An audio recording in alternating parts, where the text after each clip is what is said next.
Why did we choose Panama City? Because we felt like it. Because we felt like it. Yeah. This is funny. You know, people forever asking us, out of all the places in Panama, why the city? Ain't that the hottest part of the country? That's why. We're going to come right back, y'all. Behind closed doors coming up next. Why?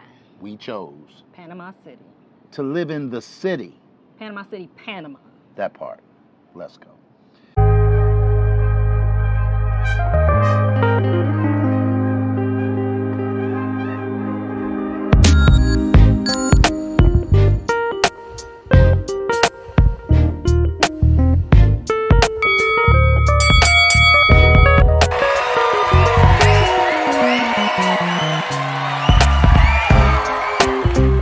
Hey guys. What's going on, everybody? Listen, welcome back. For those that have just tuned in, maybe this is your first time catching us on YouTube. I'm Glenn P. Brooks Jr. I'm an author, I'm a speaker, I'm a coach. What's you just excited? I was getting ready to jump in. Yeah, I'm you sorry. just. I'm sorry, go ahead. No, go. Are you finished? I am. Okay. And I'm the lovely, light-skinned, magnificent, wonderful, glowing Cherie A. Brooks Jr., author, speaker, and relationship coach. Listen, so guys, it's getting ready to rain, and we're gonna get this content in and out Because it's rainy season. before we get rained on. But and it's probably a good segue right off the break. Cherie and I are forever getting the question in the DMs of all the cities in Panama. Why did you guys choose to live inside the city? Now, it's no secret. I'm from Baltimore. Cherie is from DC. And we both were born in the city. I lived in Baltimore until I was in third grade. Cherie lived in DC until she was 10. But moving out into the county, into the suburbs, we never experienced growing up in the city. Now, you always wanted to live in the city at some point. When we were living in Atlanta, I know that you were talking about that. Me, on the other hand, I vowed that I would never live in a city. So why did we choose Panama City, babe? Right. There were a number of reasons. One reason, number one, was because it's so close to the airport. Having our family back in the States, we wanted to be able to get back and forth easily, unlike if we lived out in the interior where it could be hours to get from some places back to the city. That's barring traffic. Yep. And so where we live currently in the city, it's a 20-minute drive to the airport. And so it's a very easy, and we can also catch the metro to the airport from here in the city. And so the convenience of that was one of the main reasons why we chose the city. The other reason is because, quite frankly, of the infrastructure. So many of you guys, may not know, but we're not retired. So Cherie and I run an entire online business, and we needed to be somewhere where the infrastructure was solid. And so obviously, when you're in a foreign country, there are some instabilities from time to time, particularly when it comes to infrastructure. And for us, we could not be in a situation where our power was off for any length of time. We couldn't be in a situation where the internet wasn't super highly connected. And so even now, as I'm starting to feel little raindrops because this is rainy season, like, I'm not worried about the power going out in our building because, quite frankly, we have a backup generator that powers up not only the entire building, but every unit in the building. Right, and to that point, living out in the interior, living further outside the city, you would have to have your own generator, and even then, sometimes, depending on where you are, the power that's controlled for that area could be turned off, and it can be days.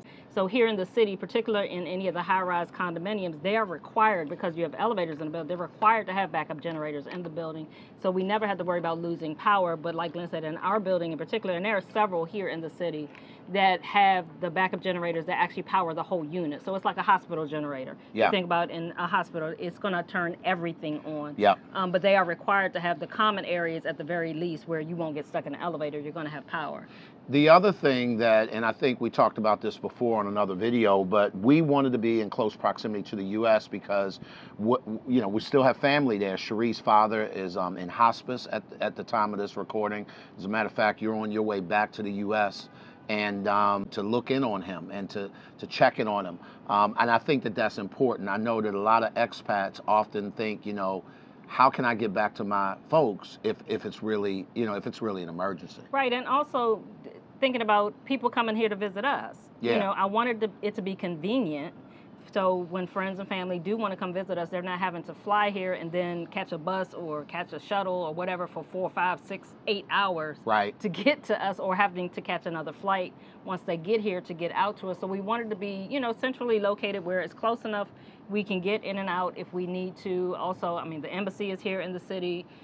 We are in a foreign country, so we had to consider those type things when we were moving here. And also for the hospitals, being here in the city is where the majority of the major hospitals are here in the city. So if we don't have any particular ongoing health issues, but if something did happen, the major hospitals are here. Further out in the interior, in some places where people live, they have to commute 2, 3 hours to get to a major hospital. That part. And that was a no-go. Yeah, and speaking of that, one of the things that really attracted us, so we had a chance to tour the beach cities all up and down the coast. We've, gone out to Coronado, Gorgona, can't remember how to pronounce it correctly, but at any rate, these are beach towns that a lot of expats tend to gravitate towards. Boquete is another one, although we have not visited there. What we did know was we're not beach people. Right. And we did have a chance to kind of go out and check out a lot of these places.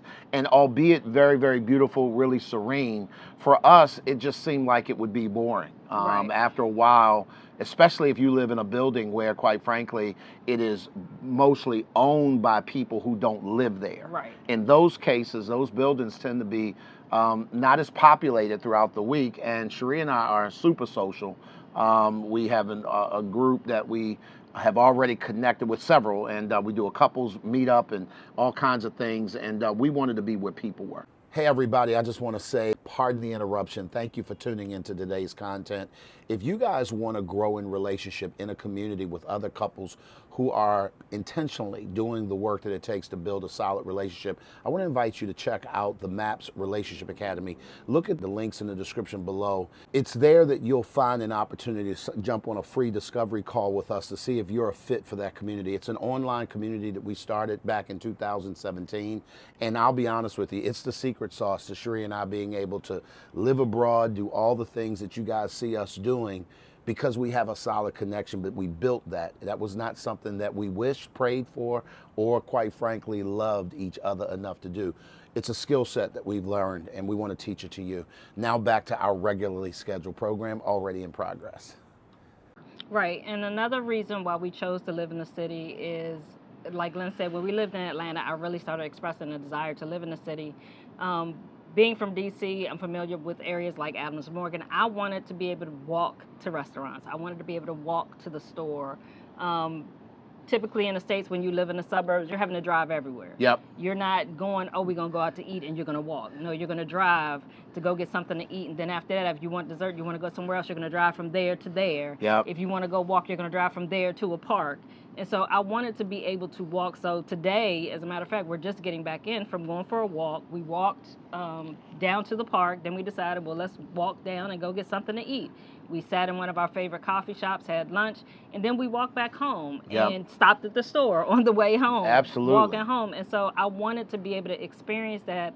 Number one, the weather here begs for you to get outside. Absolutely. And so I didn't want to be in a place where, yeah, I could go outside, but it's nothing really to do. Like Glenn said, we're not beach people, so I'm not going to go lay out on the beach all day. Nope. I wanted to be able to be active. And yep. so just the act of being able to get out to walk is very enticing here, because there are a lot of places that we can go and visit and do. Speaking of getting out and walking, so when we first moved here a year ago, I was going through a tremendous amount of pain. I had an Achilles tendonitis that had flared up, and it just wasn't going to leave me alone or let me be great. And walking in our neighborhood was problematic. Like, our neighborhood is very hilly, but it's the only neighborhood in all of Panama City that has sidewalks throughout the entire neighborhood. So here we are a year later, and I'm the one saying, babe, let's go for a walk. Babe, let's get out of the house. Babe, let's do this. And so today when we were walking, like, yes, it is extremely hot and humid. But you wear the right clothes and you let the sweat come and let it just do what it do, because getting out like that is something we just didn't do in the U.S. And so for us, again, part of the reason we moved to Panama was to experience a more active lifestyle. And this is an area or a place where, quite frankly, you sit around the house and you're like, why are we inside?